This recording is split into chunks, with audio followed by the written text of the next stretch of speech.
you were quoted in this hearing as saying, by the way, were the shootings in Mr. Cartwright said, by the way, were the shootings in California perpetrated by refugees who were resettled? Your answer was no. But then you went on and you said, no refugees have carried out terrorist activities in the United States. And then Mr. Cartwright repeated that, and then you said that have successfully carried out an attack against American citizens in the United States. Correct, correct. So the second is correct. The first statement by itself is not correct. Well, I think the FBI is concerned about a small number of refugees that have come in. And that was a while ago that they came in. Under the current system, we haven't had anyone recently in that category. I would point to, at least I've got about a dozen names here. Senator Sessions, it's up on Breitbart. One of the more recent charges here is August 12, 2015. I can't pronounce his last name. Last name Kurbadov, a native of Uzbekistan who came to the United States as a refugee in 2009, was found guilty on charge that he conspired and attempted to provide material support to a designated forest terrorist organization and possessed an unregistered destructive device. U.S. Assistant Attorney General John Carlin stated that he, quote, conspired to provide material support to the Islamic movement of Uzbekistan and procured bomb-making materials in the interest of perpetrating a terrorist attack on American soil, came to the country as a refugee in 2009. Look, most of the refugees that I've interacted with, we have good, healthy refugee population in Utah. They're good, decent people who've come from terrible situations. I don't think anybody suggested we don't bring any refugees in. What we have asked is for a pause and a timeout so that we can make sure that the vetting is there in place. And when you have the FBI director saying we can only vet as good as the information is, I think it's a little bit of an overstatement to say, hey, refugees are not your problem. Let me go back to the slide I brought up at the beginning, and this is a deep concern to me. These are the number of people making credible fear. And so refugees are imported to the United States of America. You have people who are claiming asylum who come somehow to the United States of America. You can come here legally and lawfully, but you can also sneak into the country, as I witnessed down on the Arizona border where people came across the border. They didn't run from Border Patrol. They wanted to get caught. And the reason they wanted to get caught is they wanted to go through this process. And so, Mr. Rodriguez, I want to ask you about this. This is a massive rise in the number of people claiming a credible fear with asylum. How many asylum officers are there at Homeland Security?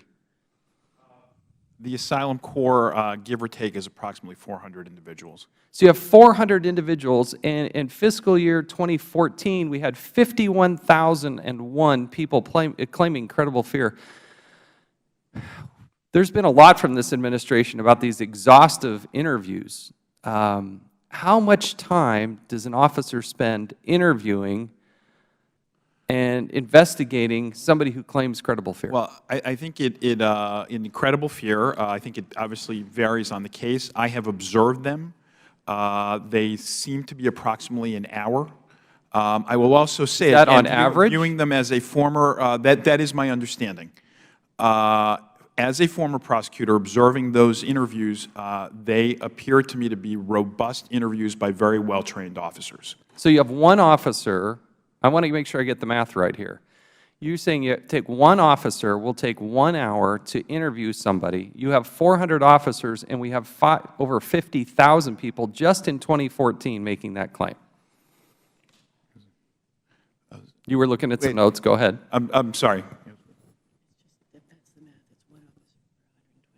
Oh, I see. In the particular case of credible fear, we have actually plussed up in the locations where we are screening people for credible fear. As a result, those screenings are getting conducted actually quite expeditiously. Well, that's my concern, is that they're too expeditious. So my question is, how long is the average interview, and how many people are doing the interviews? Again, I'll have to get back to you on the exact number. I believe this is a hearing. This is a hearing about. This is a hearing about vetting. Right. So I'm asking a very specific question about vetting. I believe at any given time there are approximately 40 individuals, give or take. We're going to get you the exact number, but that's the neighborhood of the number, who are in the locations where we are screening individuals who have come across the border, and they are conducting those credible fear and reasonable fear interviews, again, within the timeframes that the law and our policies require. Okay, you put a lot of asterisks on You also asked me about the duration 40 of the or interview. 400? 400 is the total asylum core. So those individuals are doing credible fear and asylum. They're doing credible fear and reasonable fear. They're also doing the general work of asylum screening. Okay. As well in So locations who are the throughout 40? United States. Who are the The 40? 40 are the ones who are deployed specifically to be meeting our goals to process individuals claiming credible fear and reasonable fear at the border. How long, if you come across, and I'm assuming they've come across illegally, there's people that come across legally, but a lot of them are coming across illegally. How long are they detained until they've completed that process on average? I would, it's roughly, I think our target basically is 20 days. If they're in terms of either getting them into expedited removal or moving them into some sort of proceedings. A lot of those people obviously go into expedited. So you said you're going to give me some additional information. When will I get that? We will work to get it to you as give me a soon as date. possible. Give me a date. I know it's the holiday season, but give me a date. Given that, let's target the end of the first week of January. The end of the first week of January. I think that's reasonable. Because the math doesn't seem to add up. Here's the problem. Refugees have the State Department and other assets working towards that, and I got huge, huge questions. But now as we look back at asylum, we're saying we got 40 people with 50,000 people coming in the door. Think of a football stadium, okay? Think of a football stadium full of people coming at us each year. You're saying that these people do interviews, background checks, write-ups, and they're not able to do that 8 hours a day. They got other responsibilities, paperwork they've got to do. Here's the problem. Here's what I experienced. When I went to Arizona and I saw people come across and they wanted to claim credible fear, they would go to a judge and say, an administrative judge, and say, Your Honor, I got credible fear, and they'd read a little statement, and then the judge would say, well, okay, we're going to have to go through the adjudication process. And that adjudication process means what? What in Arizona is the next time we're going to see these people? Yeah, that's the ordinary asylum process, and it is a number of, quite a number of months before there's. You mean years? Years? It can be years, yes. Okay, so in Arizona, when I went there, last year, I believe it was last year, the dates they were giving out, the court date, was for 2020. And so what often happens is the people have come here illegally, they claim asylum, they say, oh, you might have credible fear, we're going to give you a court date, and now the backlog is so big that they're not going to get a court date until 2020. And then what happens? They do what? They apply for a work permit. How many work permits are you handing out each year? I don't know the exact number. I certainly can. It's a big one. Now they're in the United States legally. They can work and they can compete with an American taxpayer for jobs and all the other resources. They get benefits. They go to our schools. They do a lot of things just like an American citizen does. And I got a problem with that. Mr. Burson, did you want to say something? Sir, when the last time we had the surge in the summer of 14, the administration put a bill up, and one of the key elements of that bill was to build an immigration court system that actually would work, because you've put your finger on the problem.